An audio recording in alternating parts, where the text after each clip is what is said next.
जय श्री कृष्ण।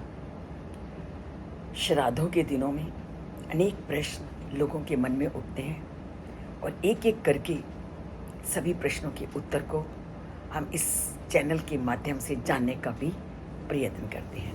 ऐसे ही मन में उठे प्रश्नों में से एक प्रश्न ये भी उठा कि क्या बच्चों का भी श्राद्ध करना चाहिए या बच्चों का भी श्राद्ध होता है। तो इस विषय में हमारे धर्म ग्रंथ कहते हैं कि जो श्राद्ध है वो उन्हीं लोगों का किया जाता है जो पूर्ण आयु व्यतीत कर चुके हों या जिनका विवाह हो चुका हो और जिनकी संतान की उत्पत्ति हो चुकी हो। यदि कोई बच्चा या जिसका अभी विवाह नहीं हुआ और जिसने कोई संतान भी पीछे नहीं छोड़ी, और ऐसे भी बहुत से लोग हैं संसार में जो अल्प आयु में चले गए हैं, तो उनका भी पारंपरिक तौर से श्राद्ध नहीं किया जा सकता। तो ऐसे लोगों को के लिए हम अपने भावों को कैसे अर्पित कर सकते हैं, समर्पित कर सकते हैं।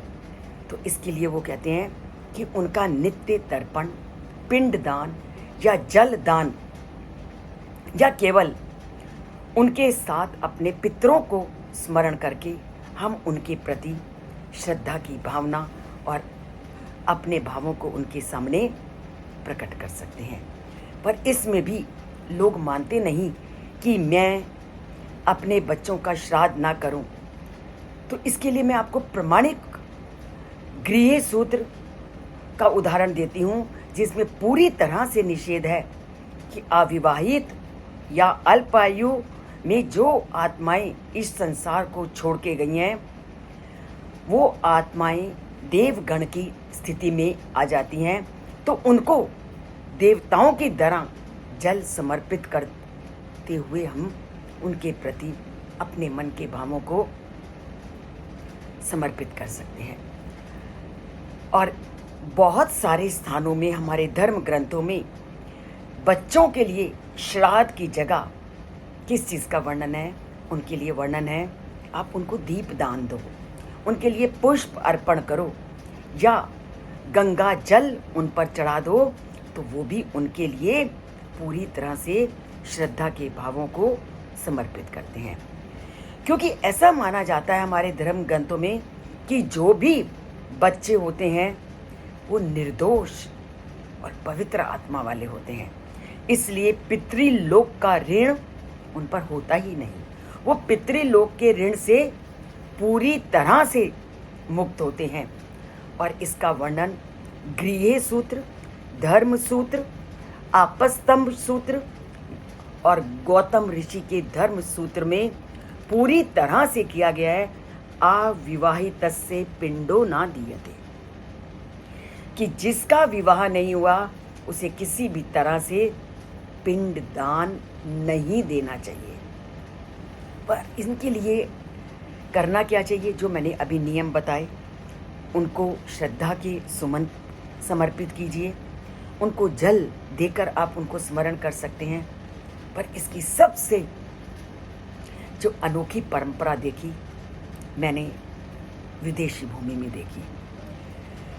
विदेशी भूमि में एक बाग है, गार्डन है, जिसमें जो भी अल्प आयु में इस संसार को छोड़ करके चले गए हैं, उनके माता पिता ने या उनके परिवार के लोगों में ने अपने उन अल्प आयु लोगों के नाम पर एक एक पेड़ लगाया है। और उस पेड़ के नीचे उस दिवंगत आत्मा का नाम, उसकी जन्म तिथि और संसार से जाने की तिथि का उन्होंने वर्णन करके उन अल्प आयु अपनी संतान के प्रति अपने मन के भावों को समर्पित किया है। तो इससे बढ़िया उन अपनी इस संसार को अल्प आयु में छोड़े गई संतान के प्रति आदर, श्रद्धा और सम्मान का भाव इससे बढ़िया प्रकट करने का मुझे और कोई दिखाई नहीं दिया। तो इस तरह की बातों को जानना है, चैनल से जुड़िए, सब्सक्राइब नहीं किया तो सब्सक्राइब कीजिए और अंगूठा लाइक पर ज़रूर दबाइए, क्योंकि ये भी ईश्वर तक पहुंचने का एक साधन है। बोलिए जय श्री कृष्ण और लिखिए जय श्री कृष्ण, और परमात्मा के आगे हमेशा अपना मस्तक झुकाए रखें।